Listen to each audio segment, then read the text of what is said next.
Assalamualaikum warahmatullahi wabarakatuh. Salam sejahtera untuk kita semua. Selamat berjumpa kembali dalam Ujar, Unpam Mengajar.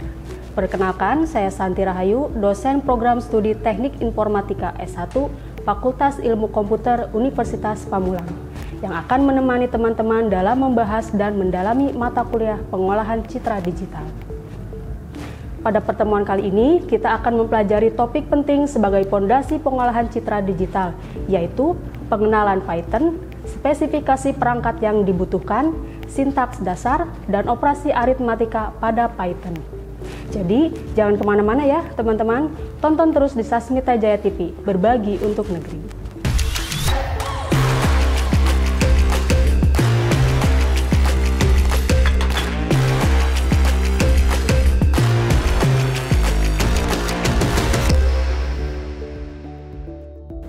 Teman-teman mahasiswa dimanapun Anda berada, materi ini penting karena Python adalah salah satu bahasa pemrograman yang sangat umum digunakan dalam bidang pengolahan citra digital. Selain mudah dipelajari, Python memiliki banyak pustaka atau library pendukung seperti OpenCV, NumPy, Pandas, dan Matplotlib. Sebelum memulai, mari kita bayangkan bagaimana teknologi pengolahan citra telah mengubah hidup kita, mulai dari kamera ponsel, aplikasi filter gambar, hingga teknologi pengenalan wajah. Semua ini membutuhkan pemrograman seperti yang akan kita pelajari hari ini. Mari kita mulai dengan dasar-dasarnya. Teman-teman mahasiswa, materi pertama pada pertemuan ini adalah pengenalan Python. Python adalah bahasa pemrograman yang sangat populer, terutama di bidang analisis data, kecerdasan buatan, dan pengolahan citra. Python dikenal dengan sintaksisnya yang sederhana dan library yang kaya. Penggunaan Python bisa melalui Google Colab, aplikasi Anaconda, atau Command Prompt. Python pada Google Colab dengan cara login ke Google Drive, lalu pilih New yang ada di kiri atas, pilih More, pilih Connect More apps, ketik Collaboratory pada kotak pencarian, lalu tekan Enter. Maka muncul aplikasi Collaboratory, lalu klik Install. Setelah Google Colab berhasil terinstall pada Google Drive, buat folder baru pada Google Drive tersebut dengan cara klik kanan, pilih More, pilih Google Collaboratory, maka tampil halaman Python Jupyter Notebook. Di halaman ini, teman-teman bisa mulai mempraktekkan bahasa pemrograman Python. Python pada Anaconda dengan cara pada browser ketik URL www.anaconda.com/download atau dalam mesin pencarian Google ketik Anaconda download. Setelah tampil halaman web Anaconda, teman-teman bisa langsung klik pre-download atau bisa juga untuk memiliki akun, klik sign up atau sign in jika sudah memiliki akun. Setelah berhasil daftar atau login, teman-teman bisa langsung mempraktekkan Python Jupyter Notebook pada Anaconda Cloud dan teman-teman bisa mempelajari materi yang tersedia. Jika teman-teman mendownload aplikasi Anaconda tersebut, jangan lupa isikan alamat email supaya mendapatkan akses untuk mendownload aplikasi Anaconda. Jika sudah berhasil terdownload, untuk menginstalnya tinggal di double klik saja dan instalasi seperti teman-teman menginstal aplikasi pada umumnya. Python pada Command Prompt dengan cara pada browser ketik URL www.python.org/download/windows atau dalam mesin pencarian Google ketik Python download. Kalau sudah masuk ke halaman web Python, lalu download Python. Berhasil terdownload, install seperti menginstal aplikasi pada umumnya. Jangan lupa checklist add to path, lalu install now. Cek versi Python di Command Prompt dengan cara klik tombol Windows pada keyboard, lalu ketik cmd. Ketikkan Python spasi strip 2 kali version, lalu tekan Enter. Selanjutnya install Jupyter Notebook. Masih pada Command Prompt, ketik pip install notebook. Jika sudah, selanjutnya buat folder khusus project Python, misalnya pada data D di laptop teman-teman, buat folder misalnya namanya pengolahan citra digital. Kemudian untuk masuk Python Jupyter Notebook, caranya blok directory folder project tadi, lalu ketik cmd, setelah masuk cmd, ketik Jupyter Notebook, Enter, maka tampil halaman Python Jupyter Notebook pada web browser. Teman-teman bisa membuat folder baru dengan cara klik New yang ada di kanan atas, lalu pilih New Folder. Untuk membuat file baru, pilih Python 3, maka tampil halaman Python Jupyter Notebook. Dan teman-teman bisa langsung mempraktekkan shortcode Python. Teman-teman mahasiswa, materi kedua pada pertemuan ini adalah spesifikasi perangkat yang dibutuhkan. Jika teman-teman menggunakan Python pada Google Colab, coba buka Google Colab yang ada di Google Drive, lalu pada tampilan halaman Jupyter Notebook, pilih menu Runtime, lalu pilih Change Runtime Type. Pada pilihan Runtime Type, bisa pilih Python 3 atau bahasa R. Jika teman-teman mau mempraktekkan bahasa R, pilih R, tetapi di sini kita akan mempraktekkan bahasa Python, maka pilih Python. Pada pilihan hardware accelerator, pilih tipe prosesor seperti CPU, GPU, atau TPU. Pemilihan hardware accelerator tergantung pada jenis tugas dan sumber daya yang dimiliki. CPU adalah pilihan universal untuk semua pekerjaan.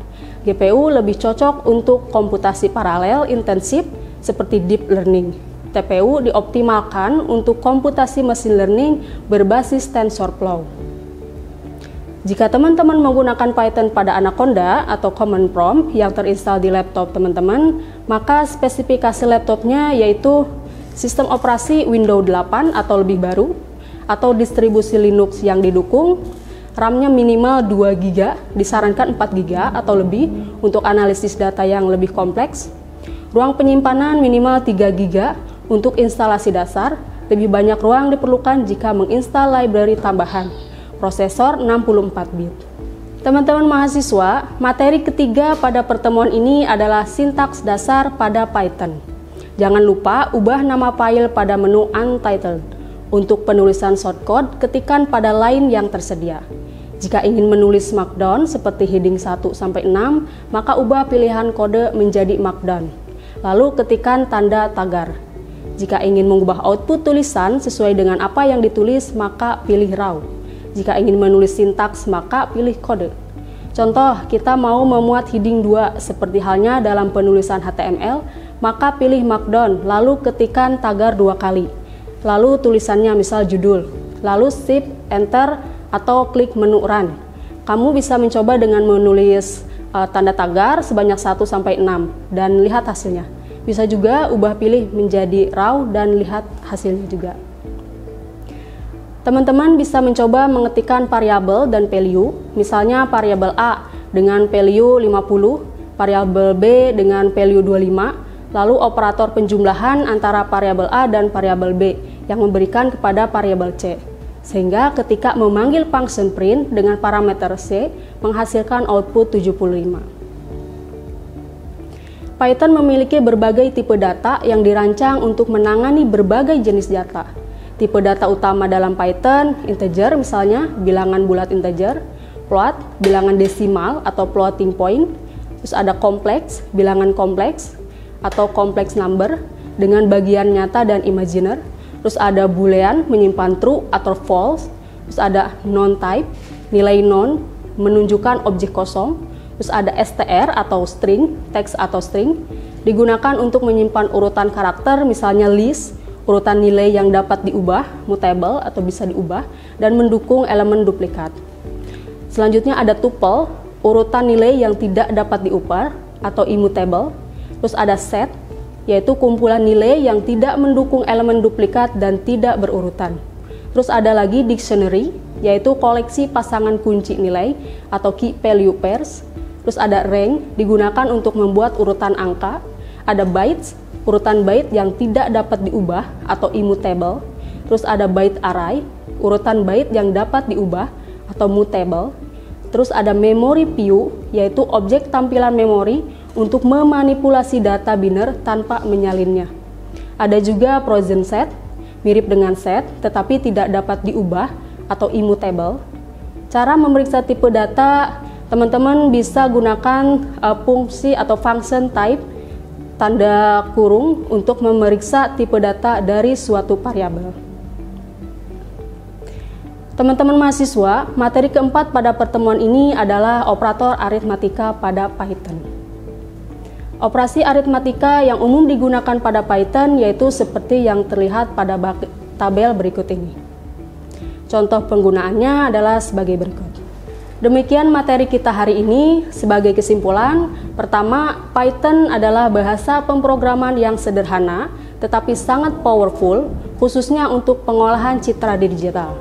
Yang kedua, spesifikasi perangkat yang memadai akan memastikan teman-teman dapat bekerja dengan lancar. Yang ketiga, pemahaman sintaks dasar dan operasi aritmatika menjadi landasan yang akan membantu teman-teman dalam belajar lebih lanjut. Yang keempat, Google Colab cocok untuk pemula dan proyek berbasis cloud. Anaconda ideal untuk proyek besar, sains data, dan lingkungan terintegrasi. Common Prompt memberikan fleksibilitas penuh dan cocok untuk pengguna tingkat lanjut. Yang kelima, Python memiliki tipe data bawaan yang kaya dan fleksibel untuk menangani berbagai kebutuhan pemrograman, dari angka sederhana hingga struktur data yang kompleks. Dengan memahami tipe data ini, teman-teman dapat mengelola data secara efisien dalam berbagai aplikasi. Operator aritmatika pada Python sangat fleksibel dan mencakup berbagai kebutuhan pengolahan angka, dari operasi dasar hingga yang lebih kompleks. Pemahaman ini adalah fondasi penting untuk pengembangan program berbasis matematika atau sains data. Alhamdulillah, materi pada pertemuan ini telah kita pelajari bersama-sama. Hingga bertemu di lain hari, semoga sukses dalam mengabdi. Terima kasih atas perhatian, sampai jumpa di kesempatan kemudian. Kurang lebihnya saya mohon maaf. Terima kasih. Wassalamualaikum warahmatullahi wabarakatuh.